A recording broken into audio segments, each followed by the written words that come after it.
Right now at 6, prosecutors rest their case against the accused murderer Nia Tao without calling a key witness. And La Crosse Common Council bans camping on all city-owned property. We have reaction coming up. Watching WKBT La Crosse. This is News 8 Now at 6. Good evening and thank you for joining us for News 8 Now at 6. I'm Emily Brown. Ken is off tonight. Authorities are investigating a suspicious death after finding a body in the town of Shelby. According to the La Crosse County Sheriff's Office, around 11 a.m. Thursday, deputies were called to a mobile home park on Mormon Coulee Road for a report of a body found in an outdoor location.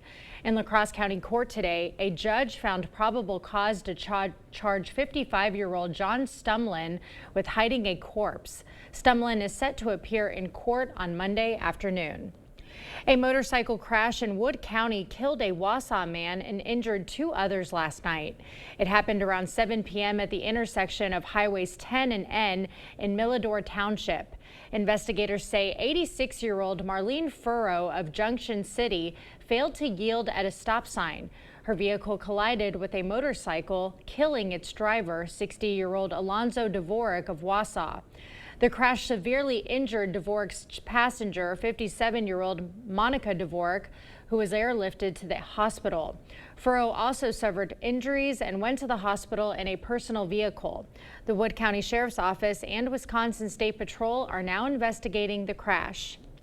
An interesting day 4 in the homicide retrial of Nia Tao, one of 2 men accused in a 2021 triple homicide north of West Salem. Today, prosecutors rested their case against the 37-year-old without calling key witness Kamthaneth Ratanasak.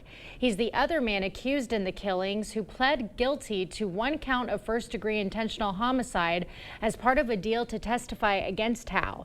News 8 Now's Michael Germain is live downtown tonight with the details. Michael. Emily, that's right. Both the state and the defense rested as no additional witnesses took stand today in day 4 of the trial. Now, Nia Tao was first tried last summer in a case that ended in deadlock. Today, the state questioned 2 La Crosse County Sheriff's investigators.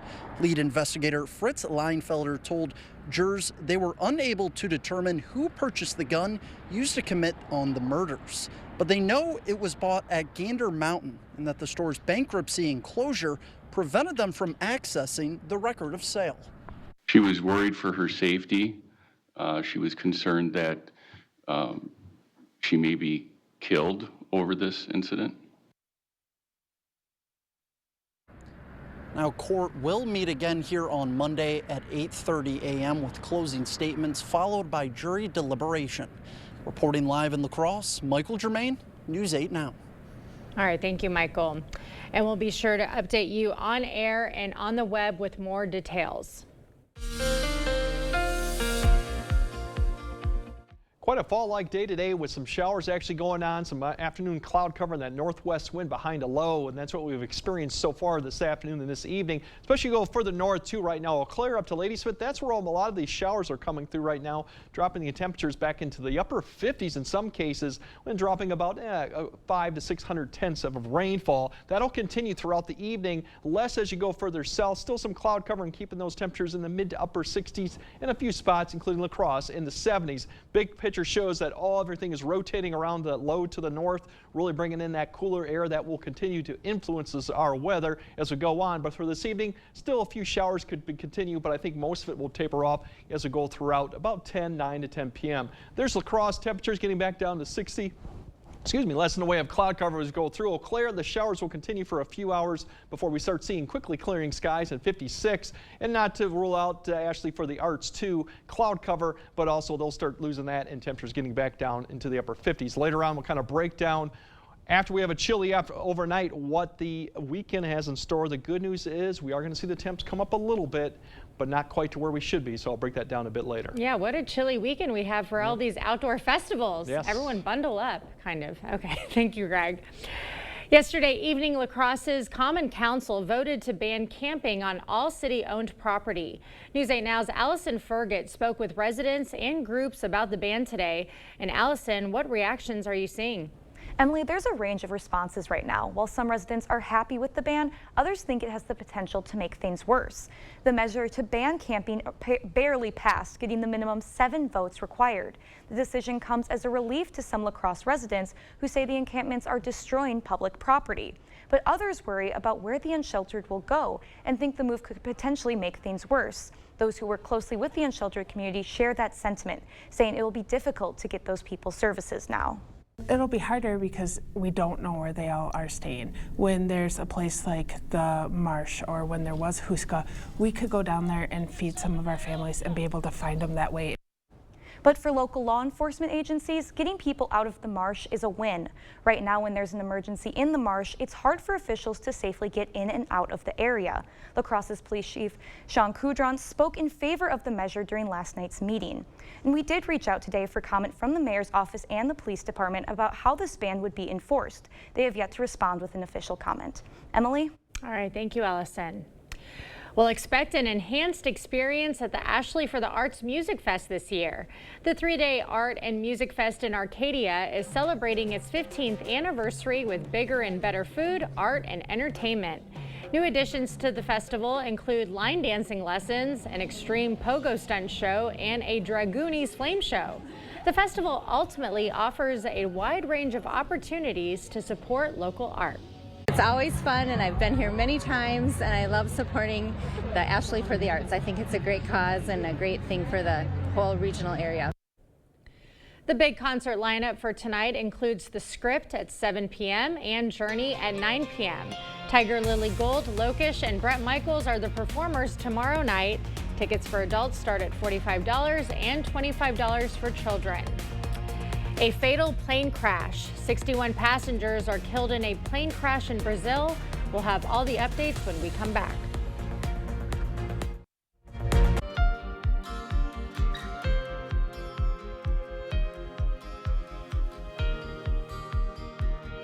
A jetliner carrying 61 people has crashed into a residential area near Sao Paulo, Brazil.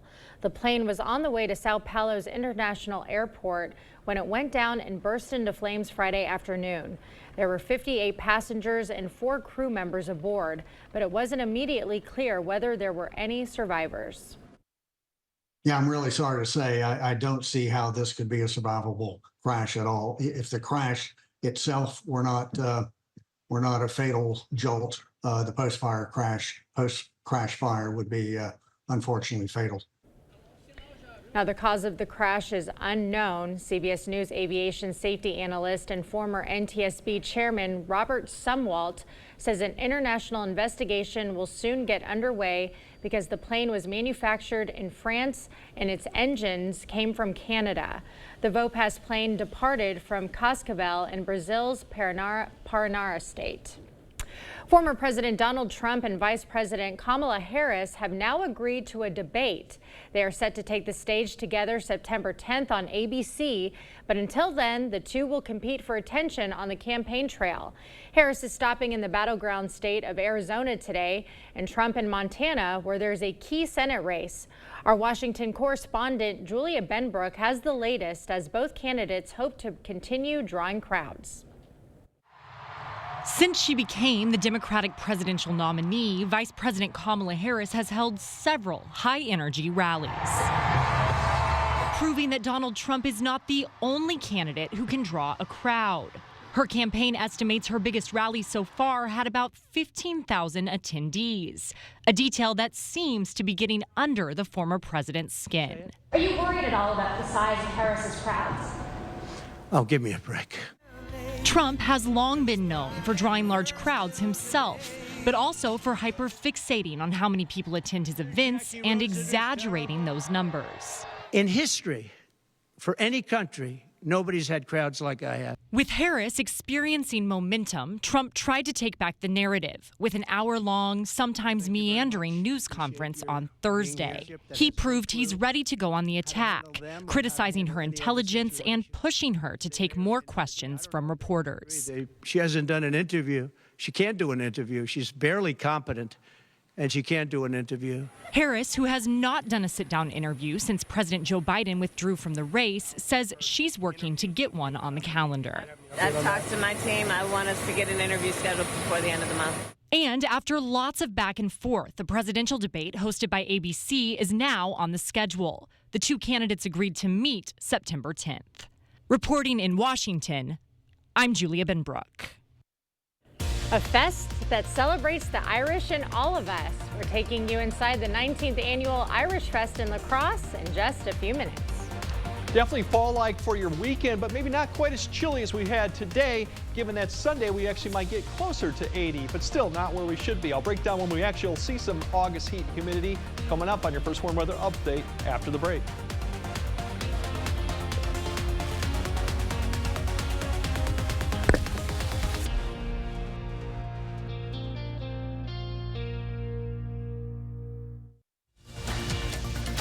You're watching News 8 Now. Expect more.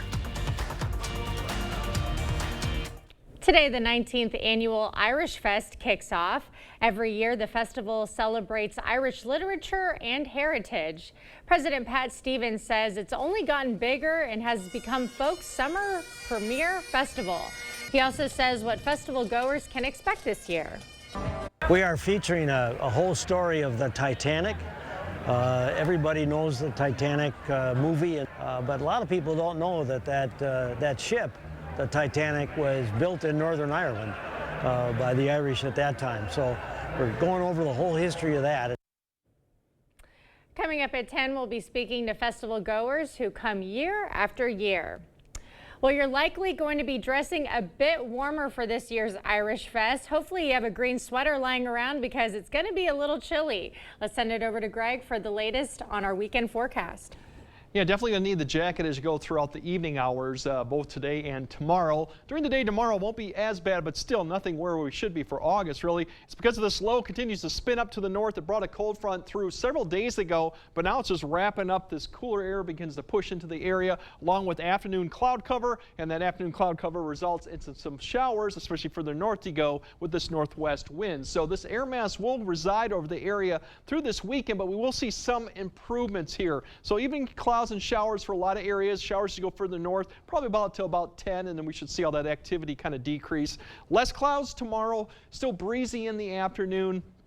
A bit warmer too, but I think the better day of the weekend is going to be Sunday. Plenty more sun. The winds will be lighter. They'll be turning more toward the west, so that'll allow our temperatures to come up a little bit. But here's the showers that continue on just north of Eau Claire. They've had several of them come through and a little bit more as you go further north, and that will continue to about 10. It'll reside up there. Then after that, we should start seeing generally clear skies for most areas, minus a few clouds north of Eau Claire. The winds will drop off a little bit, but still there'll be that west-northwest breeze out there. As you wake up tomorrow morning, similar temperatures yesterday, probably mid-40s in some of the colder spots to low 50s. So once again, a chilly start. Plenty of sun to start off, but then in the afternoon, daytime heating with this air mass overhead, we'll start building that low clouds back in the afternoon. But as I mentioned, not as widespread or as thick, so I think more sun tomorrow, less in the way of a sprinkle or shower. The winds will be still there in the afternoon, but that'll help our temperature kind of come up a degree or two for most locations. Still not a huge improvement, but somewhat better than today. As we go through tomorrow evening, clearing skies and once again setting up another chilly day going into Sunday. But Sunday, minus a system coming to the south that spreads a few clouds, the winds will turn around to the west. That low pushes off to the northeast, so our winds will turn around. That'll allow temperatures to get closer to 80 as we get to the afternoon hours. Then Sunday night and Monday, we'll see a few clouds, but overall our temperatures will improve a little bit, so not quite as cold as you go into Monday morning too. And that sets the stage up to where we're getting more mild air coming from the west throughout next week. It won't be getting closer. We'll get close to where we should be probably by Tuesday and Wednesday in the low 80s, but the heat and humidity should stay to the south. Eventually, we're going to see another dip in this jet towards about Wednesday, Thursday. You'll see the mild air kind of slide to the south, turn the winds around. That's when our next shower thunderstorm chance comes through. But for tomorrow, a couple degrees warmer than we've had today, especially as you go further south. More sun as you go further south too, so some of these areas could get 75, 76. Up to the north, Whitehall, and up to the north, 73, 74 with that afternoon cloud cover once again. And further north might actually then crack that 70-degree mark in a lot of these areas with still some afternoon clouds and that breeze too. Milder conditions on Sunday. Some areas may hit the 80-degree mark. Looks like more will hit that coming early next week. And then we do have that system come through midweek. Right now, a lot of questions on exactly how big that will be. But overall, we climb up, we get close to average, and then we might climb back down a little bit towards the weekend. But no heat or humidity like August anywhere in the forecast. Okay, and get ready for those outdoor fests. You sure look like you are with your green shirt on, getting ready for Irish Fest. Okay, everyone wear a sweater this weekend. Coming up in sports, a look ahead at the Packers preseason opener. Plus, hear from the Onalaska football team as the first week of practice comes to an end. Cade is in next.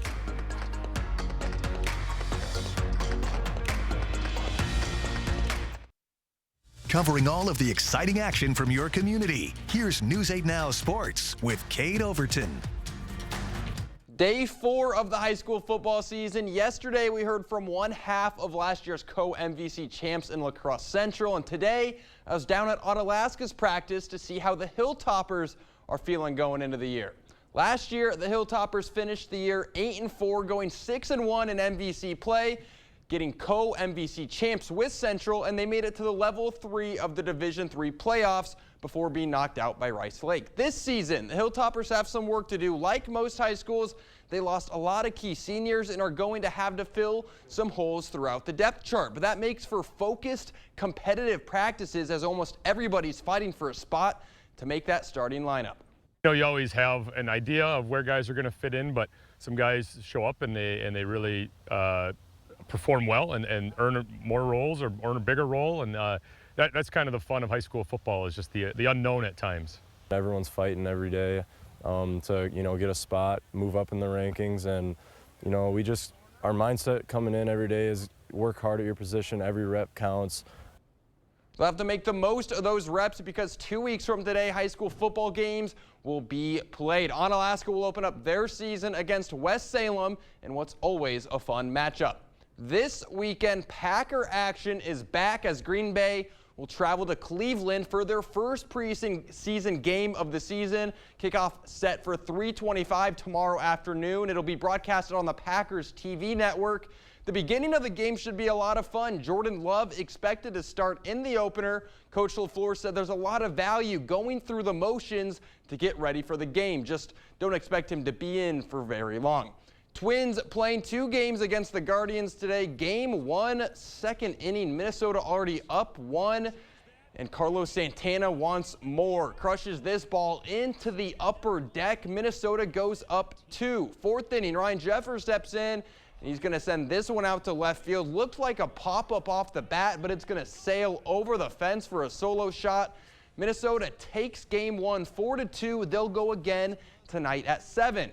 Also at 7, the Brewers kick off a 3-game set hosting the Cincinnati Reds. Milwaukee enter the night with a 7-game lead over the Cardinals and are just 3 games back from the Phillies for the best record in the MLB. I'll have highlights tonight at 10. So we've got baseball going on, football starting up. I mean, what a great time of year. All the sports. It's going to be busy, and we've got high school football. What is that happening? 2 weeks. 2 weeks today. now. Yeah. Friday Night Frenzy will be back. Get ready for that. Yeah. Me, Jacob. It's going to be a lot of fun. Good stuff to look forward to. Okay, we'll have another look at your forecast when we come back.